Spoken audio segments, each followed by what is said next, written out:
Bismillahirrahmanirrahim. Assalamualaikum warahmatullahi wabarakatuh. Perkenalkan kami dari kelompok 6. Adanya kami bertiga di sini untuk menyelesaikan UAS kami. Jadi adalah pembahasan UAS mata kuliah algoritma dan pemrograman. Jadi, dalam program yang ingin kami buat adalah sistem kasir berbasis Python. Sebelum lebih lanjut, kami akan memperkenalkan diri kami. Saya sendiri adalah Muhammad Abdullah Birman. Saya Ridho Utama. Saya Gini Fadia. Pada itu, mari kita lanjut ke videonya. Saya akan lanjut ke bagian pertama kali adalah latar belakang. Mengapa kami membuat proyek ini? Kami membuat ini karena perkembangan teknologi informasi saat ini menuntutnya berbagai bidang usaha yang beralih menggunakan sistem komputer, seperti sistem kasir, guna mempercepat transaksi dan pengelolaan data yang lebih akurat. Di sisi lain, dalam dunia pendidikan, pembuatan program kasir menjadi satu studi kasus yang sangat relevan untuk menerapkan teori pemrograman. Oleh karena itu, program ini tidak hanya dibuat untuk memahami teori algoritma dan pemrograman Python, tetapi juga mengimplementasikannya secara nyata dalam bentuk aplikasi fungsional regional penjualan. Gambaran umum dan desain program. Program kasir yang kami buat ini adalah aplikasi sederhana yang berbasis teks atau konsol yang dikembangkan menggunakan bahasa pemrograman Python. Tujuan utama aplikasi ini adalah membantu kasir dalam mengolah data produk, memantau stok, hingga memproses transaksi penjualan dengan lebih akurat. Sistem ini bekerja secara interaktif dengan menampilkan menu yang utama di layar sehingga pengguna cukup memilih opsi yang diinginkan dan hasilnya akan langsung muncul seketika. Manajemen data secara ringkas. Yang pertama ialah kami akan melakukan logika penambahan produk atau create. Yang kedua adalah logika pengurutan data atau yang disebut bubble sort. Sedangkan yang ketiga adalah melakukan logika kalkulasi transaksi. Yang terakhir logika pencarian atau linear search. Nah, di sini saya akan menjelaskan secara singkat mengenai flowchart yang telah kami buat, mulai dari flowchart utama, penambahan stok, hingga algoritma pengurutan. Nah, pada flowchart main menu ini logika utamanya itu adalah perulangan atau looping. Program akan terus kembali meminta input menu selama user tidak memilih angka 6. Setiap input angka akan membawa user ke sub-flowchart yang berbeda-beda ini, mulai dari tambah produk, lihat stok, dan seterusnya. Nah, pada flowchart tambah produk dan tambah stok, sistem akan melakukan validasi. Jika kode barang tersebut ada duplikat atau barang tidak ditemukan, program akan menolak input. Dan untuk pengurutan, di flowchart lihat stok, kami menggunakan algoritma bubble sort. Logikanya ia akan membandingkan data bersebelahan dan menukarnya jika urutannya belum selesai. Di flowchart menu pencarian, di sini kami menggunakan algoritma linear search. Program akan mengecek satu persatu dari data awal hingga akhir untuk mencocokkan kata kunci. Dan flowchart yang terakhir dan yang paling utama adalah flowchart transaksi. Di fitur ini, validasi utamanya adalah cek stok. Transaksi hanya diproses jika jumlah beli kurang atau sama dengan stok tersedia, dan setelah itu sistem menghitung diskon dan kembalian secara otomatis. Baiklah, saya di sini akan menjelaskan tentang kode Python. Yang pertama, saya akan menjelaskan tentang database-nya itu. Pertama, database itu kami menggunakan format produk kode, yaitu nama produk, harga, dan stok.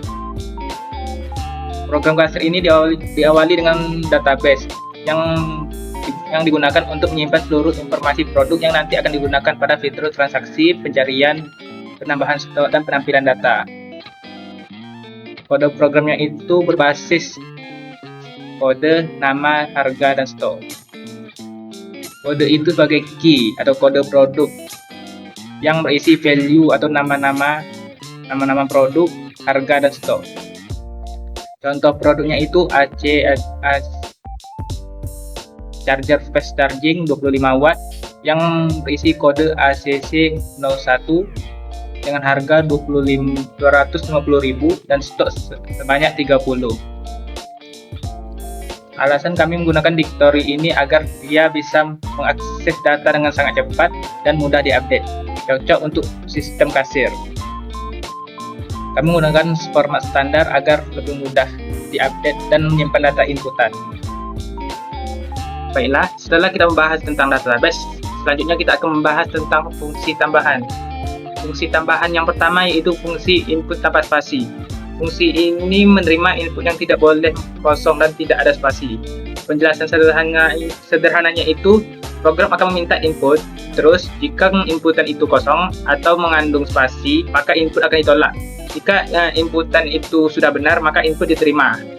Fungsi ini digunakan untuk memastikan pengguna tidak memasukkan data kosong atau data yang mengandung spasi, sehingga input lebih rapi dan aman. Lalu input yang kedua, fungsi input angka.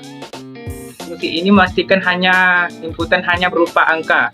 Penjelasan sederhananya itu fungsi ini memanggil input tanpa spasi. Setelah itu dicek. Kalau fungsi ini cuma angka, maka fungsi itu diterima. Kalau fungsi itu tidak berisi angka, maka fungsi akan ditolak. Fungsi ini digunakan agar inputan seperti harga, stok, jumlah, dan diskon benar-benar berupa angka sehingga tidak menyebabkan error. Baiklah, selanjutnya fungsi linear search produk. Fungsi ini berfungsi untuk mencari produk berdasarkan kode atau nama. Penjelasan sederhananya itu, program akan mengecek satu persatu produk. Jika keyword cocok dengan kode produk atau nama produk, maka produk akan dimasukkan ke hasil pencarian. Fungsi ini menggunakan algoritma linear search untuk mencari produk, karena data yang disimpan dalam dictionary yang tidak terurut. Lalu fungsi bubble sort. Fungsi ini mengurutkan produk berdasarkan stok atau harga. Penjelasan sederhananya itu, program akan membandingkan dua data sekaligus. Jika urutan salah, maka ditukar. Proses akan diulang sampai semua data itu terurut. Fungsi ini digunakan untuk mengurut produk berdasarkan stok atau harga menggunakan algoritma bubble sort. Lalu fungsi selanjutnya itu fungsi bubble sort nama. Fungsi ini mengurutkan produk berdasarkan nama A sampai Z. Sama seperti bubble sort biasa, bedanya yang dibandingkan adalah nama produk menggunakan huruf kecil agar konsisten. Fungsi ini digunakan untuk menampilkan daftar produk secara alfabet agar lebih mudah dibaca. Selanjutnya kita akan membahas tentang fungsi program utama kasir kita. Yang pertama, fungsi tambah produk. Fungsi ini berfungsi untuk menambahkan produk baru ke database. Penjelasannya itu, fungsi akan meminta inputan kode untuk produk. Jika kodenya itu 0, maka input akan kembali ke menu utama. Jika kode itu sudah ada di database, maka ia akan juga kembali ke menu utama. Jika kode belum ada di database, maka ia akan melanjutkan meminta masukkan nama produk, lalu harga produk, dan stok produknya. Jika sudah, maka ia akan menyimpan kode, nama produk, dan harga dan stok untuk disimpan di database. Ini memungkinkan pengguna menambahkan produk baru ke dalam sistem kasir. Lanjut ke fungsi tambah stok. Ini berfungsi untuk menambahkan stok produk yang sudah ada. Penjelasan sederhananya itu, fungsi akan menampilkan semua produk, lalu pengguna memilih kode produk yang ingin ditambahkan stoknya. Lalu akan memasukkan inputan berapa banyak stok yang ingin ditambahkan, lalu stoknya akan ditambahkan ke stok yang lama. Fungsi ini digunakan untuk memperbaharui jumlah stok produk yang tersedia. Lanjut ke fungsi lihat stok. Ini akan menampilkan semua produk dan stok. Penjelasan sederhananya itu, pengguna akan memilih metode pengurutan yang akan diminta. Apakah itu berdasarkan kode nama, stok, atau harga. Dan data dia tampilkan dalam bentuk tabel. Fungsi ini digunakan untuk melihat daftar produk dengan berbagai metode pengurutan. Lanjut ke fungsi transaksi. Fungsi ini akan melakukan proses pembelian. Penjelasan sederhananya itu, fungsi akan memilih produk dan jumlah, lalu mengecek stok dan disimpan ke keranjang kosong lalu akan hitung total dan terapkan diskon, lalu kurangi stok, dan fungsi ini akan menangani seluruh proses transaksi mulai dari pemilihan produk hingga perhitungan total pembayaran transaksi. Fungsi ini akan melakukan proses pembelian. Cara kerjanya, pertama fungsi akan membuat total produk dan keranjang yang ada isi list kosong. Pertama, ia akan mengeprint semua produk yang ada di database, lalu melakukan perulangan while true. Di dalam perulangan akan meminta kode inputan produk. Jika inputan itu selesai, maka inputan akan berhenti dan akan kembali ke menu utama. Jika inputan tidak ada di database, maka ia akan input produk tidak ditemukan dan akan melanjutkan ulangan. Lanjut, jika jumlah inputan angka yang minta jumlah input jumlah yang akan dibeli. Jika jumlahnya itu lebih besar atau sama dengan 0, maka jumlah harus lebih dari 0. Jika jumlah inputan lebih besar dari stok yang ada di database, maka akan menampilkan stok tidak cukup dan akan melanjutkannya.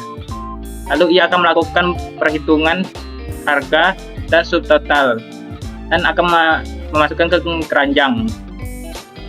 Lanjut, dia akan mengurangi stok yang ada di database. Lanjut, dia akan mentotalkan dari semua total produk yang telah dibeli. Jika keranjang kosong, maka ia akan mengeprint produk tidak ada yang dibeli dan transaksi selesai. Lalu jika ada transaksi, maka ia akan menampilkan keranjang belanja dan akan menampilkan total sebelum diskon. Lanjut, ia akan meminta inputan diskon yang berupa angka. Jika diskon lebih kurang dari 0 atau lebih besar dari 100, maka ia akan meminta inputannya kembali. Lanjut, ia akan melakukan potongan total dikali diskon per 100. Lanjut, total akhir, total dikurangi potongan dan akan menampilkan diskon dan total yang harus dibayar. Dan transaksinya akan selesai. Fungsi transaksi ini akan menangani seluruh proses transaksi, mulai dari pemilihan produk hingga perhitungan total pembayaran. Lanjut ke fungsi menu pencarian. Fungsi ini menu khusus untuk mencari produk. Penjelasan sederhananya itu, fungsi akan meminta masukkan keyword, lalu program akan memanggilnya dan hasil akan ditampilkan ke layar. Lanjut ke fungsi utama. Fungsi utama ini menjadi pusat kendali seluruh program. Penjelasan sederhananya itu, ia akan menampilkan menu dan akan menampilkan seluruh program yang ada di program kasir ini dan akan minta inputan kemana program akan pergi. Jika pilih inputan itu 1, maka ia akan masuk ke program tambah produk. Jika inputannya berupa 2, maka ia akan masuk ke program tambah stok. Jika pilihannya 3, maka ia akan masuk ke program lihat stok. Jika inputannya 4, maka masuk ke program transaksi. Jika inputannya 5, maka masuk ke program pencarian produk. Jika pilihannya 6, maka ia akan keluar dari program dan akan berhenti. Jika inputannya itu selain dari 1 sampai 6, maka pilihan tidak valid dan akan melakukan perulangan meminta inputan. Lanjut, di sini ada try, accept. Jika terjadi suatu error yang tidak diketahui, maka ia akan mengeprint terjadi error yang tidak diketahui. Tapi kemungkinan terjadi errornya itu sudah kami hilangkan, jadi kami cuma nambahkan exception in SA agar menghilangkan kemungkinan error yang tidak diketahui. Lanjut ke jalankan produk. Ini akan menjadi fungsi utamanya. Jadi ketika ia menjalankan, maka ini akan dijalankan pertama dahulu. Sekarang kita akan mencoba menjalankan programnya. Yang pertama kita akan run all, menjalankan semua program. Oke, di sini kita diminta mau pergi kemana. Pertama kita lihat 3. Lihat stok produk, masuk. Pilih metode sortir berdasarkan kode produk, nama produk, stok, harga. Berdasarkan nama kode produk 1. Nah, dia akan menampilkan seluruh kode produk. Berdasarkan akan melakukan tambah produk 1. Masukkan kode produknya. Coba kita masukkan kode produk yang belum ada, yang sudah ada, HP01. Lihat kode produk sudah ada, dia langsung keluar. Coba kita langsung tambah produk lagi. Masukkan kode produk yang belum ada, HP05. Masukkan nama produknya, kita masukkan Samsung. Lanjut, masukkan harga produknya, mungkin 1 jutaan. Masukkan jumlah stoknya, mungkin 10. Oke, produk berhasil ditambahkan. Coba kita lihat lagi apakah sudah ditambahkan. Sepertinya sudah ditambahkan. HP05 Samsung 1 jutaan sebanyak 10 stok. Lanjut kedua, masukkan kode produk. Coba kita lihat, kita mau menambahkan apa dia, menambahkan produk apa stoknya. Mungkin kita lihat, oh di sini MacBook sudah habis, nah kita mau nambahkan stoknya sebanyak 6. Nanti kita tulis kode produknya lab 03, enter, tambahkan stok sebanyak 6. Kita lihat, coba kita lihat lagi apakah stoknya bertambah. Yap, stoknya bertambah. MacBook Air yang tadinya 6, yang tadinya 4, bertambah 6 menjadi 10. Oke, lanjut, coba kita pergi ke menu transaksi, pergi ke program 4. Lanjut. Oke, ini semua produknya. Ini produknya itu ditulis berdasarkan kapan ditambah. Lanjut, kita pilih produk apa yang mau kita beli. Contoh ACC 01, enter. Jumlah yang dibeli mungkin 10.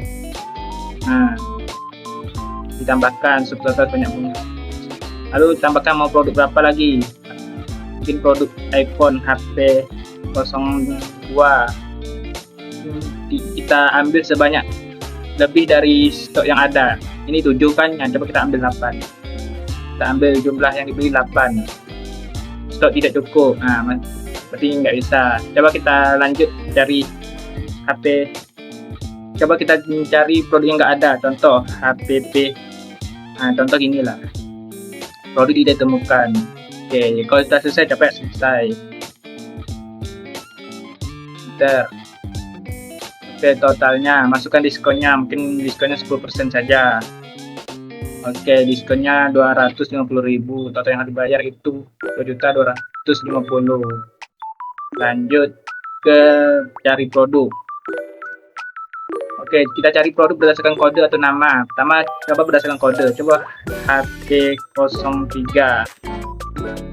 Oh, udah ada. HP03 itu adalah Xiaomi Redmi Note 12. Coba sekarang kita kembali ke carian produk. Coba kita berdasarkan nama. Namanya mungkin iPhone. Oh, iPhone ada, tapi iPhone 13. Oke. Coba kita lihat di 3 tadi.